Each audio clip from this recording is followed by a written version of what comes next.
நாம் வழக்கமாய் ஏற்கனவே பல நாட்கள் பரலோகத்தை தியானித்தபடியால் நாம் இந்த நாளிலும் பரலோகத்தை குறித்து சற்று தியானிக்க கடமைப்பட்டிருக்கிறோம். சங்கீதம் 73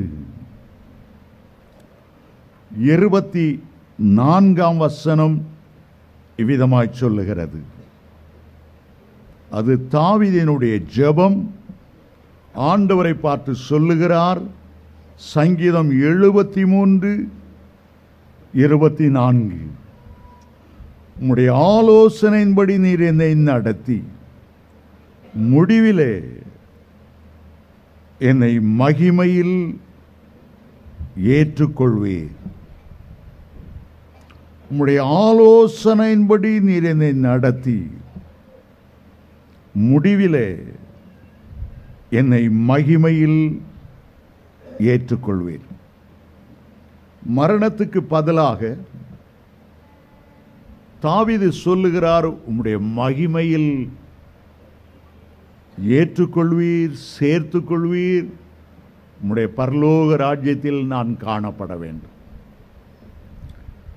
இந்த செய்திக்கு முன்பாக போதகர் பாலியங்கிச்சோ சொன்ன ஒரு சாட்சி, அவருடைய கிளை சபையினுடைய போதகரை பற்றிய அவர் சொல்லும்போது இது 100க்கு 100 உண்மையானது என்று சொல்லுகிறார். அவருக்கு ஒரு உதவி போதகர் ஒரு கிராமத்தில் ஊழியம் செய்து கொண்டிருந்தார். அவருடைய பேர் கிங் சாம். நல்ல உண்மை உத்தமான ஊழியக்காரர். கணவனும் மனைவியும் 2-3 சின்ன பிள்ளைகளுமாக நல்ல கிராமத்தில் ஊழியம் செய்து கொண்டிருந்தார். ஆனால் அவருடைய மனைவி சுகவீனமானார்கள். ஒன்றும் பலிக்கவில்லை. அது கர்த்தருடைய வேலையோ என்னமோ தெரியவில்லை. அவர்கள் மரித்து விட்டார்கள். ஊருக்கு வெளியே கொண்டு போய் அடக்கம் செய்தார்கள். கொரிய தேசத்திலே இந்தியா தேசத்தை மாறி தட்டையான கல்லறை இருப்பதில்லை. அந்த கல்லறை குவிந்து வளைந்து இருக்கும். அந்த அம்மா இறந்த ஒரு 5 நாட்கள் கழித்து அந்த பிரேதத்தை பார்க்க வேண்டும், அடக்கம் பண்ண இடத்தை பார்க்க வேண்டும் என்று அவருடைய பிள்ளைகள் விடாமல் சண்டை போட்டபடியால், அப்பாவை தொந்தரப்படுத்தினபடியால் அவர் அந்த 3 பிள்ளைகளையும் அழைத்து கொண்டு ஊருக்கு போகிற அந்த கல்லறைக்கு போகிற ஒத்தடி பாதை வழியாக மரங்கள் செடிகளுக்குள்ளாக அந்த கல்லறைக்கு போனார். அப்போது மழை தூறிக்கொண்டிருந்தது. கல்லறைக்கிட்டே போன உடனே பிள்ளைகள் பார்த்தார்கள், அப்பா அப்பா அப்பா கல்லறை வெடித்திருக்கிறது. அம்மா உள்ளே இருந்து வெளியே வருவதற்கு முயற்சித்து பார்த்திருக்கிறார்கள். அம்மா இன்னமும் உள்ளே இருக்கிறது போல ஒரு அசைவு எங்களுக்கு தெரிகிறது. தயவுசெய்து கல்லறை உடனே தோண்டி அம்மாவை உயிரோடு எழுப்புங்கள்.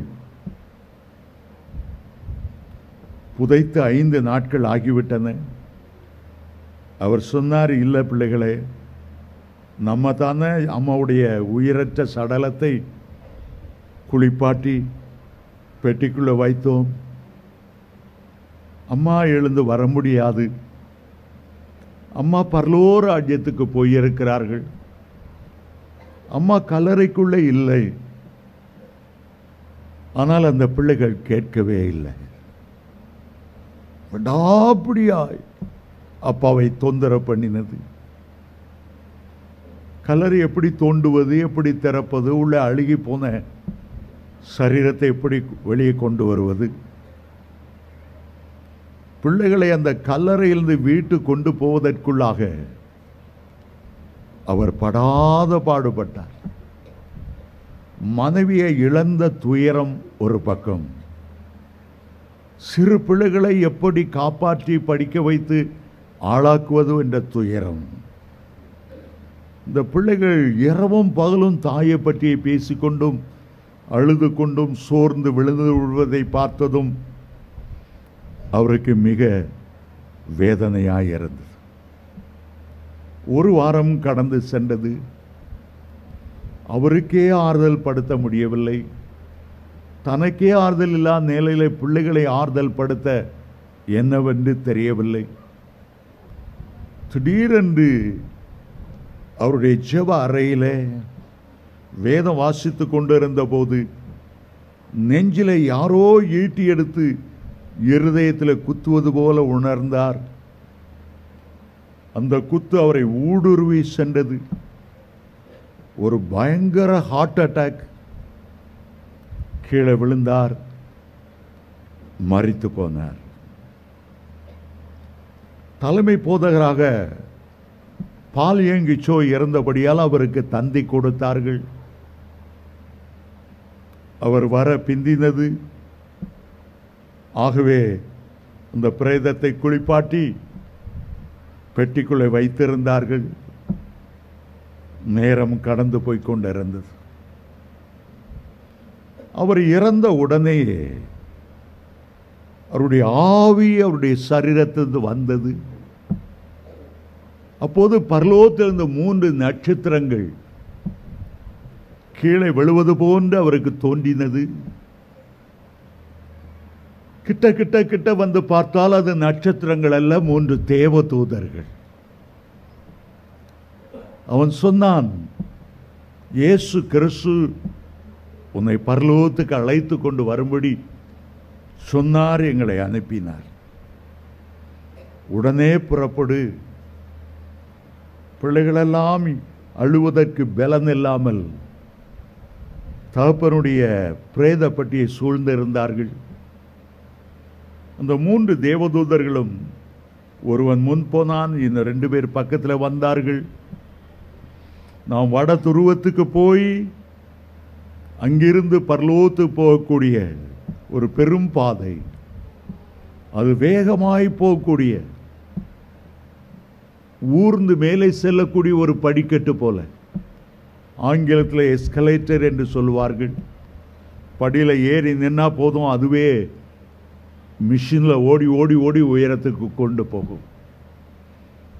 எல்லாருமாக பரலோகத்துக்கு போகும்போது பெருந்திரள் கூட்டம் அந்த பரலோக வாசலை நின்று அல்லேலூயா என்று பாடி அவரை வரவேற்றார்கள். பரலோகத்தில் எங்கு பார்த்தாலும் மகிமை. மகிமை என்றால் ஜோதி பிரகாஷ் தங்கத்தை உருக்கி காய்ச்சினது போல எதை பார்த்தாலும் மகிமை. அந்த தேசமே ஒரு மகிமையின் தேசம். பிதாவை குறித்து அப்போஸ்தலர் 7:2 வாசிக்கும் போது, ஆபிரகாம் மெசொப்பொத்தாமில் காரானூரில் குடியிருக்கும் போது மகிமையின் தேவன் அவருக்கு தரிசனமானார். குமாரன் எப்படிப்பட்டவர்? எபிரேயர் 1:3 சொல்லுகிறது, பிதாவின் மகிமைக்கு ஒப்பானவர். பரிசுத்தாவியானவர் எப்படிப்பட்டவர்? 1 பேதுரு 4:14 அவர் மகிமையின் ஆவியானவர் என்று அழைக்கப்படுகிறவர். சரி, அவரை முதல்ல அழைத்து கொண்டு போகும்போது வட துருவத்திலிருந்து கொண்டு போனார்களாம். ஏன் வட துருவம் என்று அவருக்கு ஒன்று புரியவில்லை.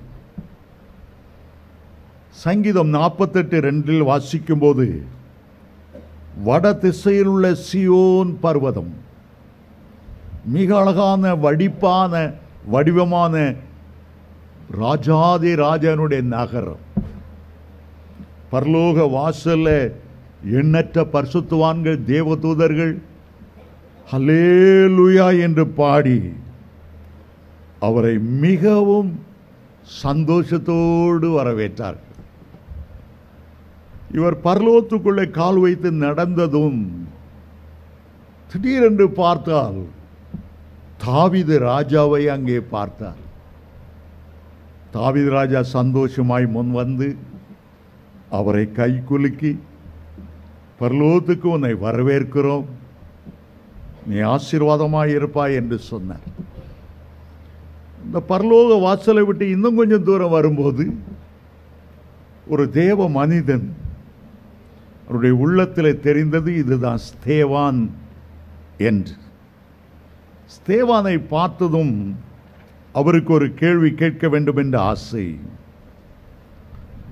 உம்மை கல்லெறிந்து கொல்லும் போது எல்லாருமை பார்த்து நர நர என்று வெறுப்பை உமிழ்ந்த போது, கோப வெறியோடு பெரிய பெரிய கற்களை எடுத்து உம்முடைய தலையிலே மாறி மாறி எரிந்த போது எப்படி ஃபீல் பண்ணீர்? என்னுடைய சர்ச்சில் நான் அதை பற்றி பலமுறை பேசி இருக்கிறேன். இன்றைக்கு நேரில் பார்க்கிறேன். மனவேதனையா இல்லையா? அவர் சொன்னார், எனக்கு ஒரு வேதனையும் தெரியவில்லை. நான் பரலோகத்தில் பிதாவினுடைய வலது பார்சத்தில் உட்கார்ந்து இருக்கிறேன். இயேசு எனக்காக எழும்பி நின்றதை பார்த்தேன். அவருடைய முகத்தை பார்த்ததும் எனக்கு ஒரு ஆனந்த பரவசம், அவரையே பார்த்து கொண்டிருக்க வேண்டும் என்று. என் மேலே கல் விழுந்ததோ, மண்டை உடைந்ததோ, கண்கள் பிதுங்கி வெளியே வந்ததோ ஒன்றுமே எனக்கு தெரியவில்லை. ஒவ்வொருவராய் பார்த்தார். அப்படியே முன்னால் போகும்போது பரலோகத்தை செழிப்பாக்குகிற ஒரு ஜீவ நதி தேவனும் ஆட்டுக்குட்டியானவரும் இருக்கிற சிங்காசனத்திலிருந்து புறப்பட்டு வருகிறதை அவர் பார்த்தார். அந்த வீதி அவ்வளவு அழகு. அந்த ஜீவ நதி கொள்ளை அழகு. தொழான பரிசுத்தவான்கள் அந்த ஜீவ நதி கரை ஓரமாய் அமர்ந்து மிக அழகான ஆசனங்களிலே கம்பீரமாய் வீட்டிருந்து ஒவ்வொருவருக்கொருவர் தங்களுடைய அனுபவங்களை பகிர்ந்து கொண்டு துதித்து கொண்டு பாடிக்கொண்டு இருந்தார்கள். இவர் ஒரு பழத்தை எடுத்தார், பறித்தார். அதனுடைய வாசனை ருசித்த போது உலகத்தில் இல்லாத அவ்வளவு ருசி. அவர் சொல்லுகிறார், அந்த பழத்தை புசித்தது என் சரீரம் முழுவதுமே ஒரு வாசனையால் நிரம்பி இருந்தது. பரலோகத்தில் எப்போது ஒரு மெல்லிய இசை ஆண்டவரை மகிமைப்படுத்தி துதித்து கொண்டே இருக்கிறது. ஒரு பக்கம் அந்த அழகிய மெல்லிய இசை, மறுபக்கம் அந்த பழத்தில் வந்த நறுமணம், இன்னொரு பக்கம் அந்த பழத்தின் மகிமையான ருசி என்னுடைய இருதயத்தை கவர்ந்தது. அப்பொழுது இயேசு அங்கே வந்தார். மிகுந்த புன்முறுவலோடு, மிகுந்த சந்தோஷத்தோடு ஒவ்வொருவரை பற்றி ஆராய்ந்து எல்லாருக்கும் வெட்ட வெளிச்சமாக இருந்தது. நாம் பிதாவை ஆராதிக்க போவோமா என்று கூப்பிட்டார். ஆகவே இந்த தேவனுடைய மனிதனும் கிறிஸ்துவை பின்பற்றி ஒரு பெரிய ஆராதனை கூடம், பெரிய ஆடிட்டோரியம் போல எத்தனையோ கோடி மக்கள் இருக்கக்கூடிய ஒரு பெரிய இடம், குதித்தும் துதித்தும் நடனமாடியும் பிதாவாகிய தேவனை பார்ப்பதற்கு ஒரு பெரிய கண்மலை வெளிச்சம் தருகிற மகிமையாகவே தோன்றினதை தவிர அவருடைய உருவம் ஒன்றும் வெளிக்கு தெரியவில்லை. ஆராதனைக்கு பாத்திரராக அவருடைய பிரசன்னத்தை உணர முடிந்தது. ஒரு பெரிய கண்மலைக்கு முன்பாக உட்கார்ந்து இருக்கிறதை புரிந்தார்கள். கொஞ்ச நேர ஆராதனையில் கலந்து கொண்ட பிறகு இயேசு இவருடைய அருகில் வந்தார். உனக்கு கொஞ்சம் நேரம்தான் இருக்கிறது. நீ பூமிக்கு சீக்கிரமாய் திரும்பி போக வேண்டும். உன்னை அடக்கம் பண்ணுவதற்கான ஆயத்தங்களை செய்து கொண்டிருக்கிறார்கள். ஆகவே நீ துரிதப்படு என்று சொன்னார். இவர் சொன்னார், ஆண்டவரே, என்னுடைய மனைவி மரித்துங்க வந்துவிட்டாள். அவளை நான் பார்க்க வேண்டும். பார்க்க சந்தர்ப்பம் கொடுங்கள். ஆகவே ஆண்டவர் அந்த தேவனுடைய மனிதனையும் அந்த 3 தேவதூதர்களையும் ஒரு பெரிய அப்பார்ட்மெண்ட் இருக்கிற இடத்துல கொண்டு போனதும் அங்கே உள்ள பெரிய பெரிய கதவுகள் திறந்தன. அங்கே இங்கே பரிசுத்தவான்கள் தங்களுடைய வாசஸ்தலங்களிலே இளைப்பாறுகிற ஒரு இடம். இவர் பார்க்கும்போது அவருடைய மனைவி அங்கேயிருந்து மிக வேகமாய் ஓடி வந்தாள். பூமிக்குரிய ஒரு உடையும் இல்லை, முழுக்க முழுக்க மகிமையால் செய்த, அதை வர்ணிக்கவே முடியாது, அவ்வளவு அழகான ஒரு ஆடை உடுத்தி வந்தாள். செழித்த முகமாய் வந்தாள். வந்ததும் அவரை பார்த்து சொன்னாள், இவ்வளோ மகிழ்ச்சியான இடம், நீங்க பிள்ளைகளை வைத்து கஷ்டப்பட்டு கொண்டிருக்கிறதை, அந்த மழையிலே நனைந்து என்னுடைய கல்லறை அண்டை பிள்ளைகள் வந்து தேம்பி தேம்பி அழுததை பார்த்ததும் நான் இயேசு நாதட்ட போய் என் பிள்ளைகளை ஆறுதல் படுத்தும்படி, என் பிள்ளைகளுக்கு ஒரு செய்தியை சொல்லி, நான் ஜீவனுள்ளவனாய் உள்ளவளாய் பரலோகத்தில் இருக்கிறேன், என் கணவனை கூட்டிக் கொண்டு வர வேண்டும் என்று கெஞ்சி கேட்டுக்கொண்டேன். ஆகவே அவர் கிருபையாய் உங்களை கொண்டு வந்திருக்கிறார். இவர் பார்க்கிறார், பூமியிலே அவருடைய மனைவி குள்ளமாய் இருப்பாள், அவ்வளவு அழகாகவும் இருக்க மாட்டாள். ஆனால் இப்போது அவருடைய சாயல் முற்றிலும் மாற்றப்பட்டு இயேசுவை போல பிரகாசமாய் இருக்கிறாள். பரலோகம் எவ்வளவு பெரிய மாற்றத்தை கொடுக்கிறது. கிட்டே போனவர் வழக்கம் போல கை கொடுப்பதற்காக மனைவி கையை பிடிப்பதற்காக தன் கரத்தை நீட்டினார். அவள் சொன்னாள், இல்லை, நீங்கள் இன்னும் பூமியின் சாயல்ல தான் இருக்கிறீர்கள், இப்போது என்னால் உங்களுக்கு கை கொடுக்க முடியாது. மகிமை சாயல்ல மகிமையின் ரூபத்தின்படியே வருவரை பொறுத்திருங்கள். ஆகவே அவள் சொன்னால், நீங்கள் பூமிக்குரிய இருக்கிற நிலைமையில வேற, பரலோகத்தின் நிலைமை முற்றிலும் மாறினது. அப்போது அவரை கவனித்தாள். மனைவியினுடைய கழுத்தின் பக்கத்தில் ஒரு பெரிய தழும்பு உண்டு. ஆனால் தழும்பு இருந்த இடத்துல ஒரு ஜொலிக்கிற வைரம் இருந்ததை கண்டார். புத்த மார்க்கத்திலிருந்து அவள் கிறிஸ்துவ மார்க்கத்துக்கு வந்தபோது அவருடைய மனைவியின் தகப்பன் பெரிய உருட்டுக்கட்டை எடுத்து, சவுக்கு கட்டை எடுத்து கழுத்தோடு அடித்தபடியால் அந்த காயம் ஆற பல வருடங்கள் ஆனது. இப்போது பரலோகத்தில் அந்த காயங்களால் வைரம் போல மின்னிக் கொண்டிருந்தது. அங்கே உள்ள தேவதூதன் எக்ஸ்பிளைன் பண்ணும்போது சொன்னான், பூமியில ஆண்டவருக்காக பாடுபடுகிறவர்களுக்கு அந்த காயங்களும் தழும்புகளுமே கிரீடமாய் மாறும், விலையேறப்பட்ட வைரமாய் மாறும். தன்னுடைய மனைவியுடைய வீட்டை பார்த்தார். ஆண்டவர் எட்டி எழுப்பி மிக மிக மிக அழகான ஒரு வீடு. அதை பார்த்ததும் இவருக்கு ஒரு ஆசை, ஆண்டவரே, என்னுடைய வீட்டை நான் பார்க்கலாமா? மனைவியை பார்க்க எனக்கு கிருபை செய்தது போல பரலோகத்திலே நீர் எனக்கு எழுப்பியிருக்கிற வாசஸ்தலத்தை பார்க்கலாமா? ஆண்டவர் கூட்டிக் கொண்டு காண்பித்தார். அது ரூஃப் மட்டும் வந்திருக்கிறது, மேல் கூரை போடப்படவில்லை. ஒவ்வொரு இன்ச்சாய் ஆண்டவர் அலங்கரித்திருந்தார். ஆனாலும் இவருக்கு ஒரு மனவேதனை. தன்னுடைய மனைவி வீட்டை போல அவ்வளவு பெரிதாக இருக்கவில்லையே, ஏன் ஆண்டவரே என்று கேட்டார். ஆண்டவர் சொன்னார், உன்னுடைய மனைவி உன்னை விட மிக அருமையாய் ஆத்தும பாரத்தோடு ஆஸ்பத்திரியிலும் வீதியிலும் வீடுகள் தெருக்கள்லையும் ஆத்துமாக்களை சந்தித்தாள், கண்ணீரோடு ஜெபம் பண்ணினாள். எனக்காக அவள் எடுத்த பிரயாசம் உன்னுடைய பிரயாசத்தை பார்க்கிலும் அதிகமாய் இருந்தது. இன்னும் உனக்கு நாட்கள் இருக்கிறது. இனி உனக்கு கிடைக்கிற நாளெல்லாம் ஆத்தும ஆதாயம் செய்யும்படி உன்னை ஒப்புக்கொடு, இன்னும் முயற்சி செய், இன்னும் பரலோக ராஜ்யத்துக்காக பாடுபடு.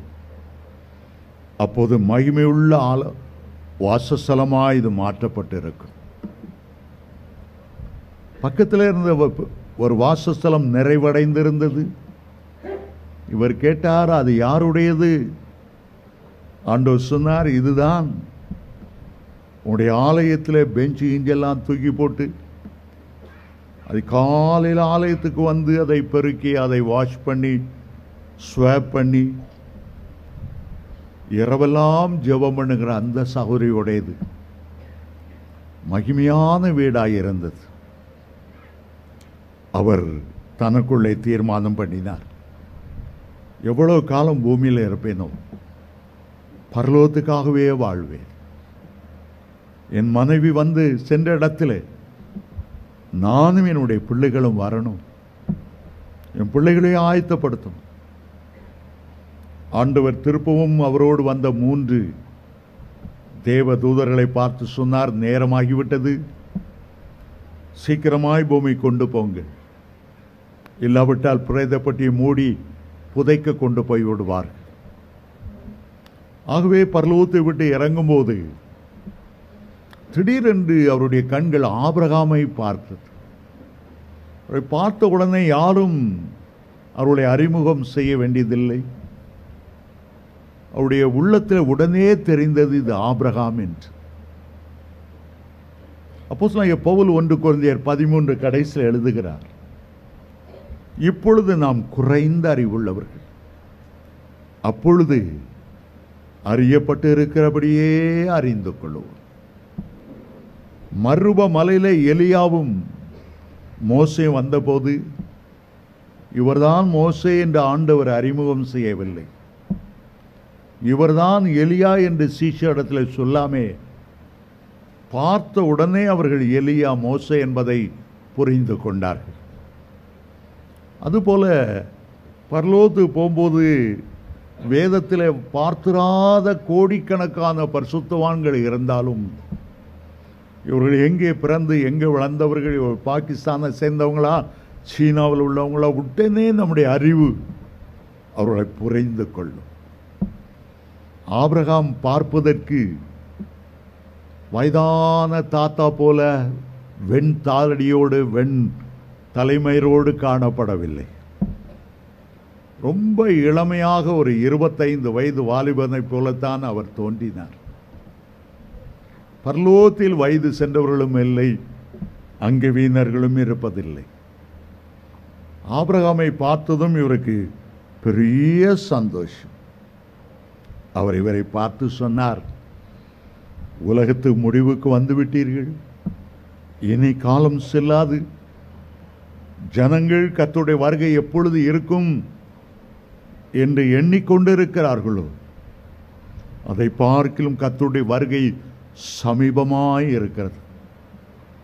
ஜனங்கள் ஒருவராவது பரலோகத்தை மிஸ் பண்ணிவிடக்கூடாது. ஒருவராவது அக்கினியும் கந்தகமும் எரிகிற பாதாளத்துக்கு சென்று சேர்ந்து விடவே கூடாது. இயேசுவின் வருகைக்காக ஜனங்களை ஆயத்தப்படுத்து என்று அவர் டாட்டா காட்டினார். அடுத்த நிமிடம் அவருடைய சரீரம் வட துருவத்துக்கு வந்து நேராக தன்னுடைய வீட்டு கூரை வழியாக உள்ளே பிரவேசித்தது. பாடியில் உயிர் வந்து எழுந்த உடனே அதுவரை கூடியிருந்து அழுது கொண்டிருந்தவர்கள் எல்லாம் ஐயோ பேய் பிசாசு வந்துட்டோன்னு பயந்து ஓட ஆரம்பிச்சிட்டாங்க. அவருடைய பிள்ளைகள் தான் தைரியமாய் வந்தார்கள். டேடியும் மறுபடியும் வந்துட்டீங்களே, டேடியும் மறுபடியும் வந்துட்டீங்களே. அப்போதான் தாய் பரலோகத்தை எவ்வளவு மகிமையாய் எவ்வளவு சந்தோஷமாய் இருக்கிறதை அவர்களுக்கு விவரித்து சொன்னார்.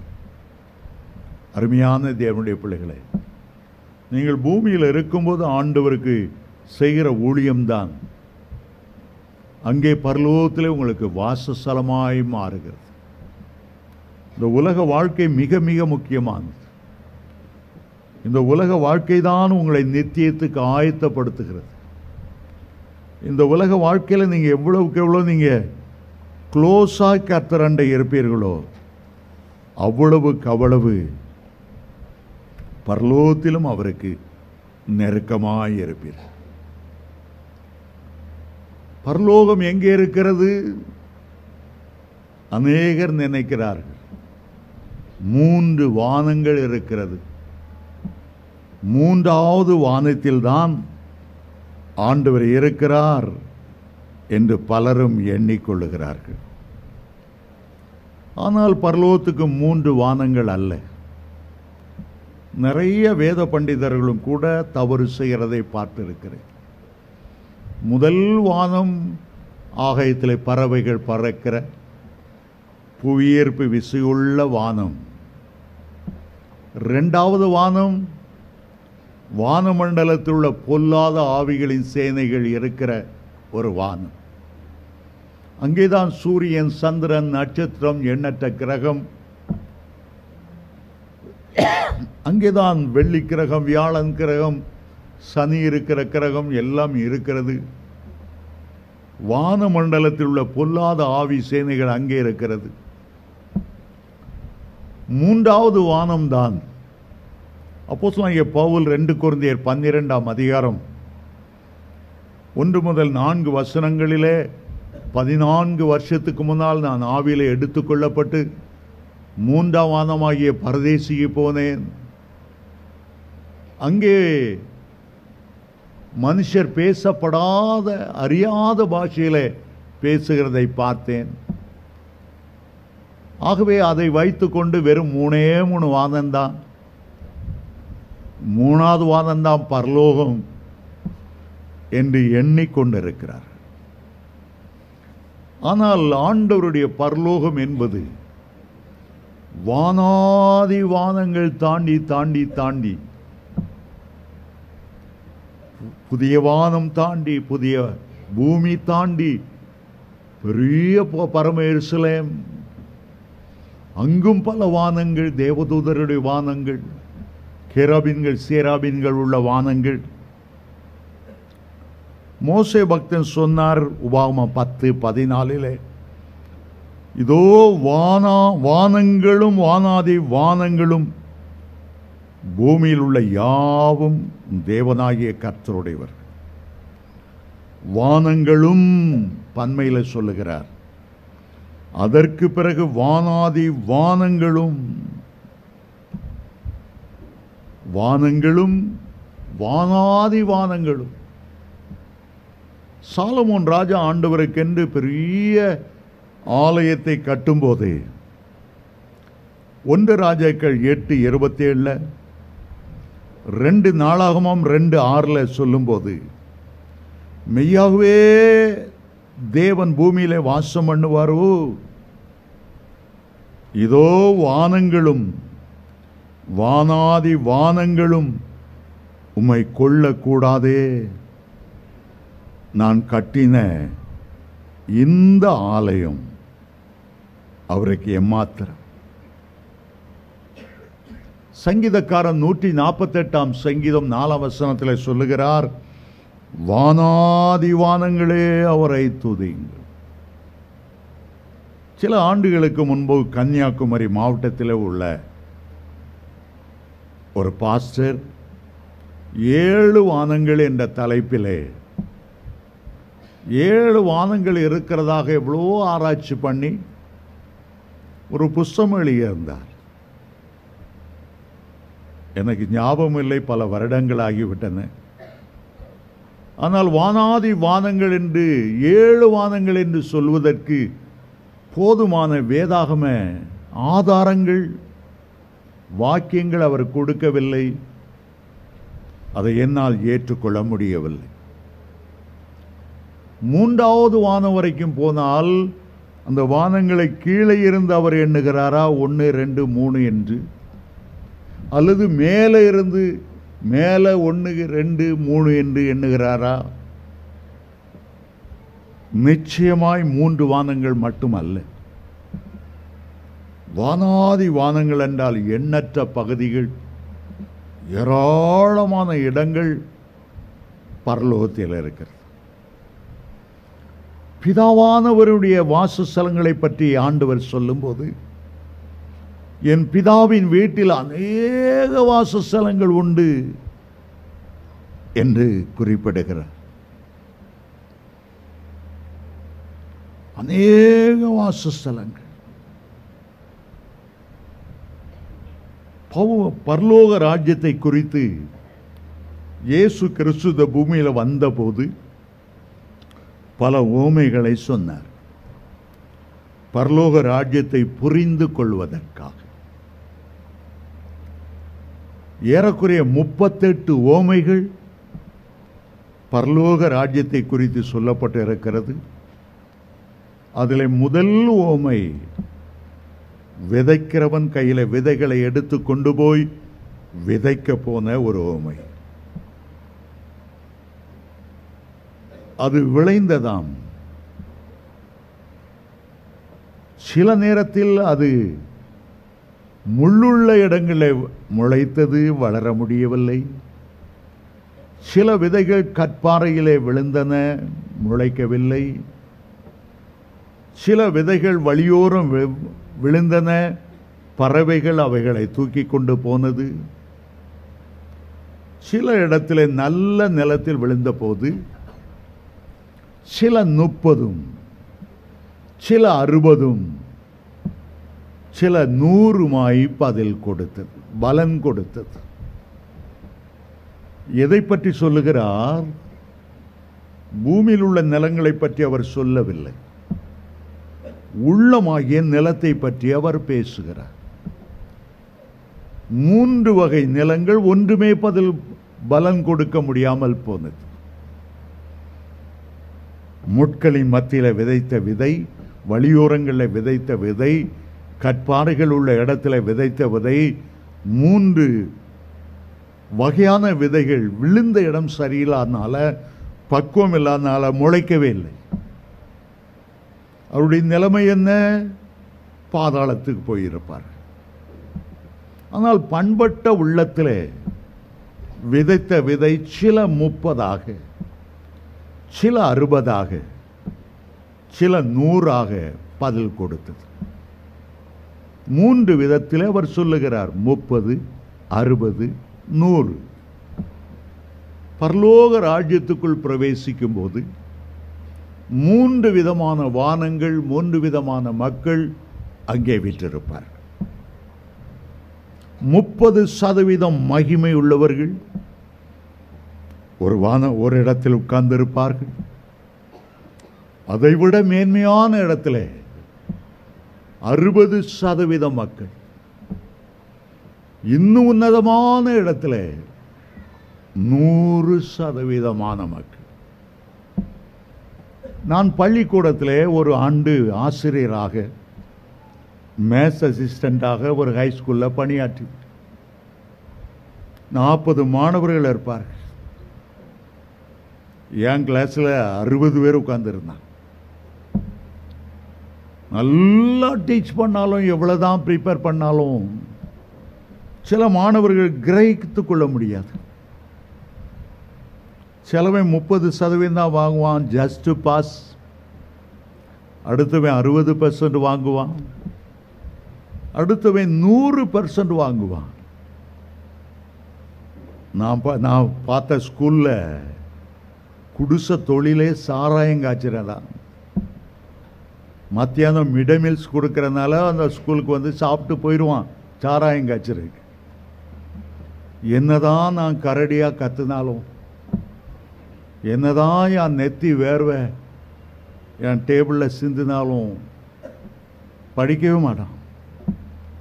சுவிசேஷம் என்னதான் அறிவிச்சாலும் சிலர் மைண்டில் ஏறாது, பாதாளத்துக்கே போயிடுவான். அதுபோல தான் பரலோகத்திலும் ஆண்டவரோடு நாம் எவ்வளவு பூமியில நேரம் செலவழிக்கிறோமோ, நம்முடைய வாழ்நாளில் 30% ஆண்டவருக்கு கொடுத்தால் பரலோகத்தில் நாம் 30ங்கிற ஒரு இடத்துக்கு, புதிய பூமிங்கிற இடத்துக்கு வருவோம். அது பரலோகம் அல்ல. ஆனாலும் பரலோகத்தின் மகிமை அங்கே வீசிக்கொண்டிருக்கும். 60% பூமியில் நாம் தேவனோடு செலவழிக்க தீர்மானிக்கும் போது 60 என்று அழைக்கப்படுகிற புதிய பூமிக்கு வந்து சேர்வோம். ஆனால் 100க்கு 100 என்பது அதுதான் பரம எருசலேம், தேவன் வாசம் பண்ணுகிற ஒரு மகிமையான இடம். தேவனோடு நடந்தவர்கள், தேவனோடு சஞ்சரித்த ஏனோக்கு, தேவனோடு சஞ்சரித்த நோவா, அப்படிப்பட்ட பரிசுத்தவான்கள் வரக்கூடிய மிக மகிமையான இடம்தான் புதிய எருசலேம். வானாதி வானங்களுக்கு மேலாயிருக்கிற பரலோக ராஜ்யத்தின் மகிமை வீசிக்கொண்டிருக்கிற ஒரு இடம். வெளிப்படுத்தல் 21:23 வாசிக்கும் போது, நகரத்துக்கு, பரம எருசலேம் என்ற நகரத்துக்கு வெளிச்சம் கொடுக்க சூரியனும் சந்திரனும் வேண்டுவதில்லை, தேவனுடைய மகிமையே அதை பிரகாசித்தது, ஆட்டுக்குட்டியானவரே அதற்கு விளக்கு. அண்ட சராசரங்களை பிரகாசிக்கிறவர், மகிமை தேசம் முழுவதையும் நிரப்புகிறவர். சியோனிலிருந்து அவர் பிரகாசிக்கும் போது எருசலேமிலே அவருடைய மகிமை அவ்வளவு நிறைவாய் காணப்படும். குறைந்த மகிமை, அதைவிட சற்று குறைந்த மகிமை புதிய வானத்திலே காணப்படும். புதிய பூமியிலே அவருடைய மகிமை 30% காணப்படும். சாதாரணமாய் நம்முடைய வீட்டில் பாத்ரூம் போனோம், அங்க போய் ரொம்ப பிரகாசமான பிரைட் லைட்லாம் போடுறதில்லை, பெரிய பெரிய ஹேலஜன் லைட்லாம் அங்க வைக்கிறது இல்லை, ஏதோ 0 வாட்ஸ் வச்சிருப்பாங்க, ஏதோ 15 வாட்ஸ் சின்ன பல்பு போட்டிருப்பாங்க. அதுக்கு வீணா போய் கரண்ட் பில் கட்டிட்டு இருக்கணும் அவசியம் இல்லை. 15 வாட்ஸ் போதும், 0 வாட்ஸ் போதும். சாப்பாடு மேஜைக்கு வரும்போது 40 வாட்ஸ் அங்கே போட்டிருப்பாங்க. பிள்ளைகள் படிக்கணும்னா 60 வாட்ஸ், அது பிள்ளைகளுக்கு போதும். பெரிய அலங்கார விளக்கெல்லாம் அதுக்கு தேவையில்லை. 0 வாட்ஸுக்கும் 40 வாட்ஸுக்கும் 60 வாட்ஸுக்கும் இப்படி வித்தியாசம் இருக்கிறதோ, அப்படித்தான் பரலோகத்தில் மகிமை வித்தியாசமா இருக்கும். பரிசுத்தவான்களுடைய மகிமை கூட 1 கொரிந்தியர் 15 அப்போஸ்தலனாகிய பவுல் எழுதும்போது, நட்சத்திரங்கள் மகிமைக்கு மகிமை வித்தியாசப்பட்டிருக்கும். நாம் இந்த பூமியில எவ்வளவாய் ஆண்டவருக்காய் எழும்பி பிரகாசித்தோம், எவ்வளவாய் அபிஷேகத்தில் நிரம்பி இருக்கிறோம் என்பதை பொறுத்துதான் நாமும் பரலோகத்திலே தேவன் கொடுத்த மகிமையோடு பிரகாசித்துக் கொண்டிருப்போம். ஒவ்வொருடைய அனுபவங்களும் வித்தியாசமாயிருக்கும். ஆண்டவருக்காக செய்த தியாகங்களும் பாடுகளும், உழைத்த உழைப்பும் பிரயாசங்களும், ஆத்தும ஆதாயம் செய்ததும் அதுவும் வித்தியாசமாயிருக்கும். பரிசுத்தவான்கள் எல்லாரும் பூமியில் ஆண்டவரோடு எவ்வளவு நெருங்கி இருந்தார்களோ அவ்வளவுக்கு அவ்வளவு அவர்கள் பிரகாசமாயிருப்பார்கள். பாருங்கள், இந்த சந்திரனுக்கு இயற்கை வெளிச்சம் கிடையாது.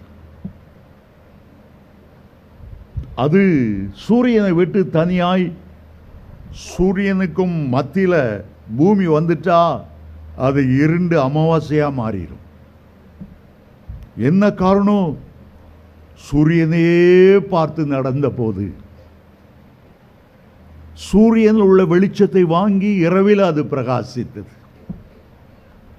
ஆனால் இப்பொழுது என்னமோ தெரியவில்லை, சந்திரனுக்கும் சூரியனுக்கு இடையிலே உலகம் வந்துவிட்டபடியால், உலகம் மறைத்து கொண்டபடியால், அந்த சூரியனிடத்திலிருந்து, நீதியின் சூரியனிடத்திலிருந்து வெளிச்சத்தை வாங்க முடியாதபடி சிலருடைய முகம் இருளாகி போய்விடுகிறது.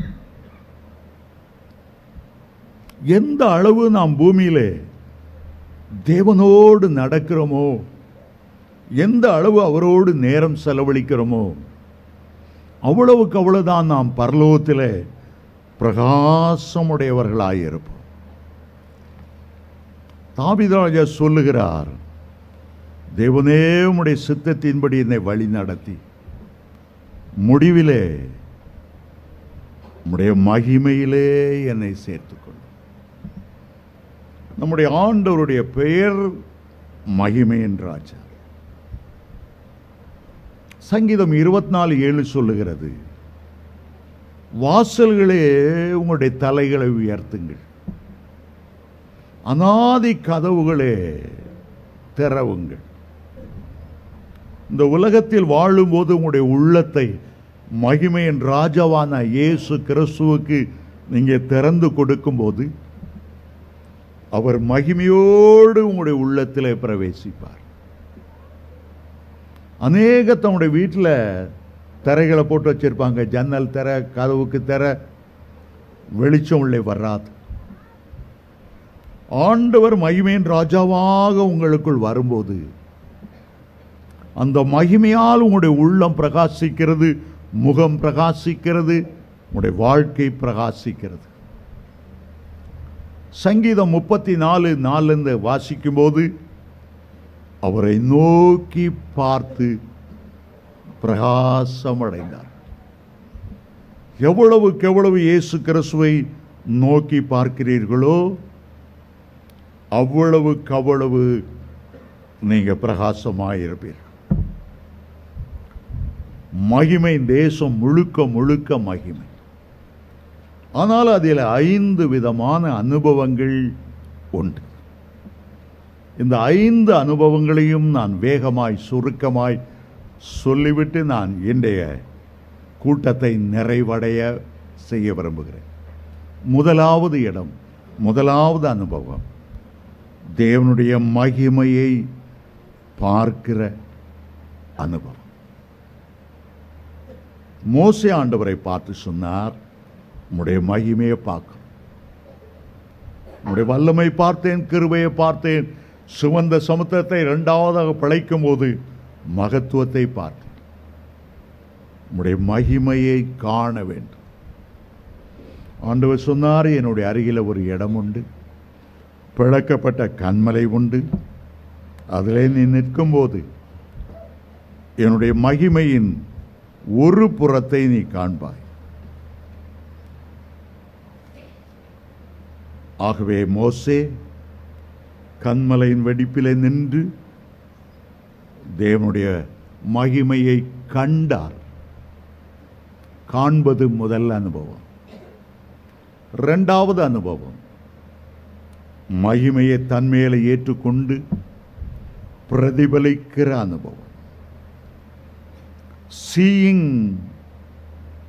the glory of God is different from reflecting the glory of God.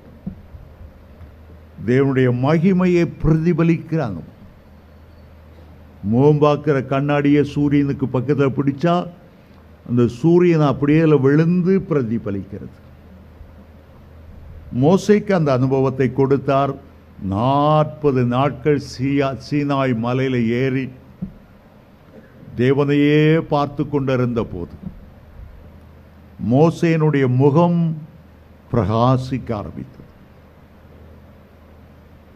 முதல்ல அவர் கண்டார், கன்மலையின் வெடிப்பில் இருக்கும்போது கண்டார். 40 நாட்கள் தேவனோடு மலை உச்சியில் இருந்தபோது மோசேனுடைய முகமே பிரகாசித்தது. மூன்றாவது ஒரு பெரிய அனுபவம் உண்டு. மகிமையால, மகிமையின் அபிஷேகத்தால, மகிமையின் ஆவியானவரால நிரப்பப்பட்டு கொண்டே இருக்கிற ஒரு அனுபவம். பழைய ஏற்பாட்டில் மோசே கர்த்தருடைய சொல்லின்படியே ஆசரிப்பு கூடாரத்தை செய்தார். அவருடைய வேலை முடிந்ததும் அந்த ஆசரிப்பு கூடாரத்தை தேவனுடைய மகிமை மூடினது. சாலமோன் ஆண்டவர் கட்டளையிட்டபடியே தேவாலயத்தை கட்டி எழுப்பினார். ஆலய பிரதிஷ்டையின் போது ஒரு மகிமை அப்படியே ஆலயத்துக்குள்ள வந்து இறங்கினது. புதிய ஏற்பாட்டில் ஒரு மகிமையின் அபிஷேகத்துக்காக நாம் காத்திருக்கும் போது நாமே ஆசரிப்பு கூடாரமாக, நாமே மகிமையின் ஆலயமாக விளங்குகிறபடியால் நம்மை தேவனுடைய மகிமை அப்படியே நிரப்புகிறது. முதலில் மகிமையை காண்கிற அனுபவம், இரண்டாவது மகிமையை பிரதிபலிக்கிற அனுபவம், மூன்றாவது மகிமையால் நிரப்பப்படுகிற அனுபவம், நாலாவது ஆண்டவருக்காக மகிமையோடு எழும்பி பிரகாசிக்கிற ஒரு அனுபவம். ஏசாயா 60:1 வாசிக்கும் போது, எழும்பி பிரகாசி, உன் ஒளி வந்தது, கர்த்தருடைய மகிமை உன்மேல் உதித்தது. மகிமையின் அபிஷேகத்தால் நிரப்பப்பட்டது மட்டுமல்ல, ஆண்டவருக்காக எழும்பி பிரகாசிங்க. கிறிஸ்துவனுடைய மகிமை மற்றவர்களுக்கு வெளிப்படுத்துங்க. ஆவியின் வரங்களோடு எழும்பி பிரகாசிங்க. ஏசாயா 52:1 சொல்லுகிறது, எழும்பு எழும்பு சீயோனே, உன்னுடைய வல்லமையை தரித்துக்கொள்.